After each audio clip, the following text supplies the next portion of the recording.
Hey, welcome back to Millennial Thermom. Today, I wanted to talk a little bit about stress responses and different ways to cope with them. So make sure to keep watching if you want to get some ideas for your own day-to-day life too. So I'm gonna be honest with y'all. This is not the video I had planned to post today, but considering the 2025, the January that we've had, I thought that it was just right to be able to talk about this because I know I'm not the only one feeling the heaviness of different levels of stressors in our lives, like on top of a new parenthood, which is already a stressor in itself. And just to kind of break it down, a stressor is something that challenges us in different ways. So, a move, a marriage, like it's something big usually, but it could be small. There's different levels, so I'm not going to jump too much into that. But I did want to share some of the stressors that might be happening in your life. So, on top of the learning curve of new parenthood, right? Learning about naps and feeding and keeping a baby alive and intentional connection and potty training and all that fun stuff. There's also layers now where that can be a stressor, but then fires, right? Right now in California, we're really dealing with a lot of this dry wind and fires that have happened, and that's a collective stressor too. Then we add to that politics and some of the communities being targeted right now.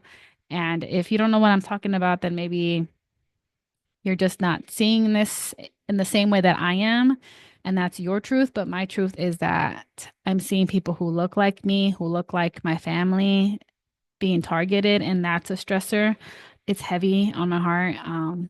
And I want to acknowledge that, like being a first gen Chicana mom, therapist, while also trying to raise a loving, kind, considerate daughter, while also trying to take care of my mental health so that I can do that, while also trying to break cycles, right? Like once we start to acknowledge all the little things in our life that can add up, then we can kind of see why, like, no wonder I'm feeling snappy or irritable or overwhelmed. It's because the stressors are getting heavy. Like the weight is too heavy to carry on our own. And we were never meant to carry life by ourselves, right? We were meant to be in community. And that's one thing I'm trying to lean into. And another piece of that is like the education. Like when we're in community, we learn, we get validated, we get some compassion, right? All the little things that help us manage these stressors. So, I know that was kind of a tangent, but I think it was important for me to share that, like, behind this screen, I'm a real human being with real life stuff. And I still really want to be able to show up in the ways that I can for the community that I'm building or online for any other new parent who maybe needs this different perspective. So I appreciate y'all being here with me. So just to continue, the stress responses, I actually recently heard it a different way because there is fight, flight, and freeze, which you can kind of just imagine what that looks like. Like fight is more maybe aggressive or irritable or snappy. Flight is maybe more this like anxiety, wanting to run away, wanting to avoid, like finding different ways out of it. And freeze, which is just like shut down, numb, depressed. And then there's face, and that's when we actually can face the issue head on or find a way to get through it so that we can eventually get to the action. But I heard it in the recent audiobook I was listening to, Till Stress Do Us Part. She had three animals that she talked about. It was cobra, deer, and possum. So cobra is a fight, right? It's gonna attack you if you get close to it. Deer is gonna run away or going to try to run away. They're always kind of like scared. I feel like they're always like scared. And a possum, she's gonna play dead, like, hey, there's nothing to see here. I'm not a threat. I'm not a problem. And there's typically no one right way to experience a stressor, right? Like this stressor over here might cause me to go into shutdown mode. Like, for example, talking about money maybe makes me go to shutdown mode, but talking about politics and kids in detention camps makes me angry, right? It makes me cobra. And maybe going outside and driving right now, that makes me like a deer. That gives me a little bit of anxiety, right? So, you can have all of these sometimes with the same stressor or different stressors. So just wanted to start off with that.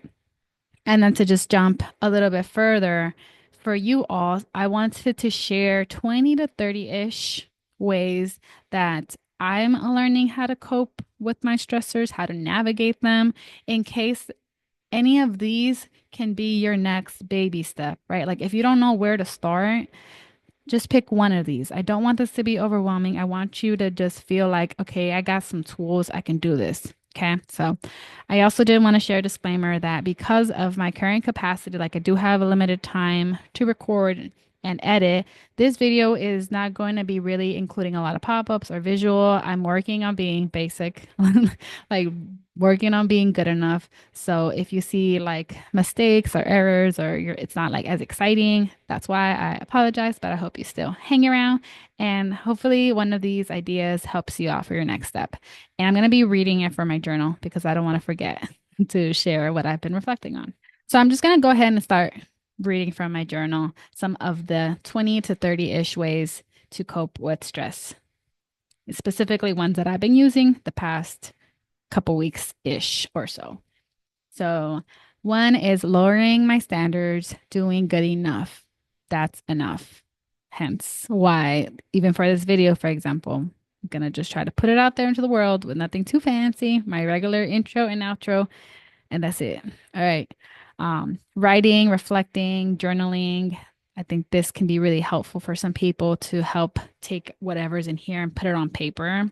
Just awareness is key. Time in nature. Nature can be really therapeutic, whether this is walks, sitting outside, going to the park. Try to figure out what's a good number for you. If it's 15 minutes a day, if it's five, if it's 30, figure out what feels good for you and adjust as needed. Continuing to reference on my values and my intentions because with all the guilt and the pressure and the expectations in new motherhood, entrepreneurship, and elsewhere, it can be so easy to get caught in the comparison or I'm not doing that good enough, I'm not doing this good enough. But if I remember, like my intention is just to show up as a loving mom who is continuing to learn how to take care of herself, then I can meet that expectation or I can try to, right? Making the priorities priorities. So putting them in my calendar, making time for them. Like when I reflect on my day, did I actually spend time doing what I said was important doing? Organizing the mental load. So this kind of relates to the other one because sometimes I don't even know what's a priority if I don't have this all this stuff that's floating around in my brain on a piece of paper. As an introvert too, I think I just do well with some processing time and being able to organize that, then I can say, okay, what do I need to prioritize? What do I need to schedule? What do I need to make visible? To continue routine, but with flexibility, being able to pivot as needed, being able to be self-compassionate with myself on this. So having my little morning routine, having my little calendar, which I'll continue to share these tips and topics and tools. I just wanted to make sure to do this video first. Música. So swaying, humming, singing, dancing, anytime really that I feel like I need it. I have a playlist that I like, but it really depends on my mood. Sometimes I have a Disney playlist, sometimes I have Selena, sometimes I have my worship music, sometimes I have Forrest Frank, so it mixes up based on my mood. But my daughter and I, we love some good music. My spiritual practices, so anything that pours into me spiritually, whether that's praying, scripture, videos, uplifting messages, anything that anchors me. Taking deep breaths is another one more often and intentionally because I know that stress will tend to produce shallow breathing, which isn't good for us. So we need to really fill up our lungs. Self-compassion, I think, is huge. I think it's key. It's something I've been leaning into more, and it's allowing myself to feel what I need to feel, that I'm human with real experiences, and then helping meet my needs and my next step. Mindfulness, which is just like awareness of like what am I feeling? What's my capacity? Like what's distracting me, etc. Talking to my people who make me feel safe. So this could be like recently I joined a first gen BIPOC therapist group, or my motherhood cafecitos that we just started, or even we did the work with the class with two of my theramoms and my husband. Like that was really nice. So um, creating those pockets of safety, basically.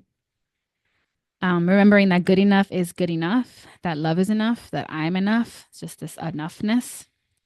Learning and listening to others on a topic of interest to me. It's like I just like to learn and I'm a nerd, so podcasts, audiobooks, all that stuff is helpful for me with limits.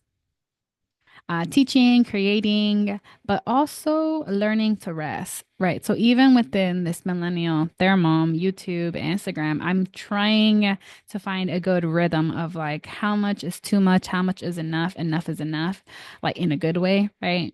And making sure that I'm taking those moments to rest and to take care of myself too. Pivoting, which I think I referenced earlier, but being flexible, like maybe I had the expectation for this video to come out a certain way, and it's not going to because of my reality, right? Like pivoting and being like, it's okay. It still maybe could help somebody. And that's all that I really want with this anyway. So I don't need a gazillion likes, like even if it helps one person, right?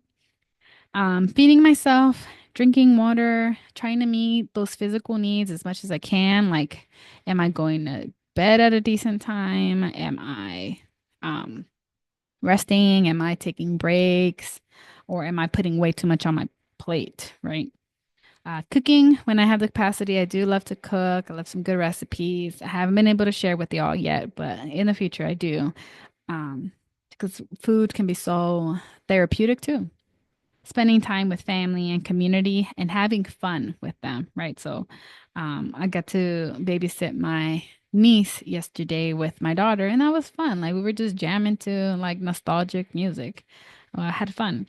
Movement, even if it's just 5 minutes. The other day, I was only able to go to the gym for 15 minutes, and I really was just so proud of myself. Like, see, I did it, and I did feel great. Like, I'm building my strength, right? I did my little 20-pound weights because my daughter's getting heavy now, and I want to feel strong enough, right? So I did that or walk, asking for help.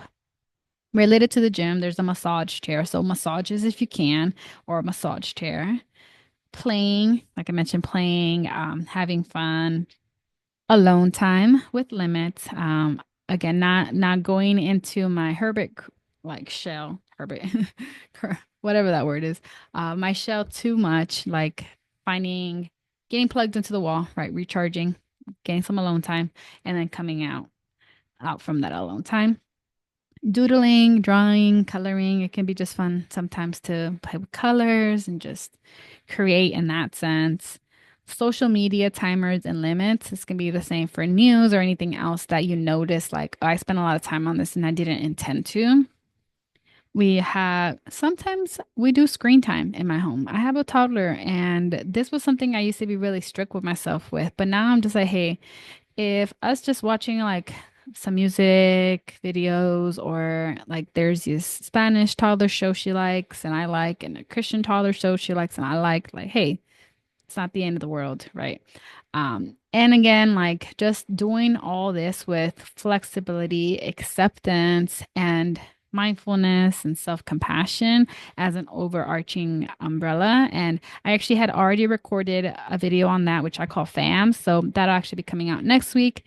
But these are just some of mine. And I want to remind you all that this is coming from like one parent to another or somebody else who is curious, right? This is not therapy. This is not professional advice. It's just me wanting to share. Like, I do a lot of reflecting anyway, and I really love it and I love to teach. So, let me just share with y'all what I'm trying. I would love to know in the comments if there's any of these that you want to start incorporating into your own way to navigate and cope with the current stressors and try to have those moments of like like joy and safety and love and thriving, dare I say it, right? Like we don't always have to survive. Like we can fight better when we're thriving, I think.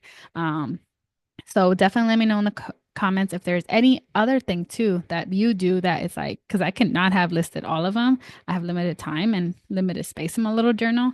And also my personality is different, right? So like do whatever you need to do to make sure that you have capacity to show up how you intend to be, even if it's just like today I took a shower and that was a huge win, which showering, adding that to the list, showering with some music, that's a bonus.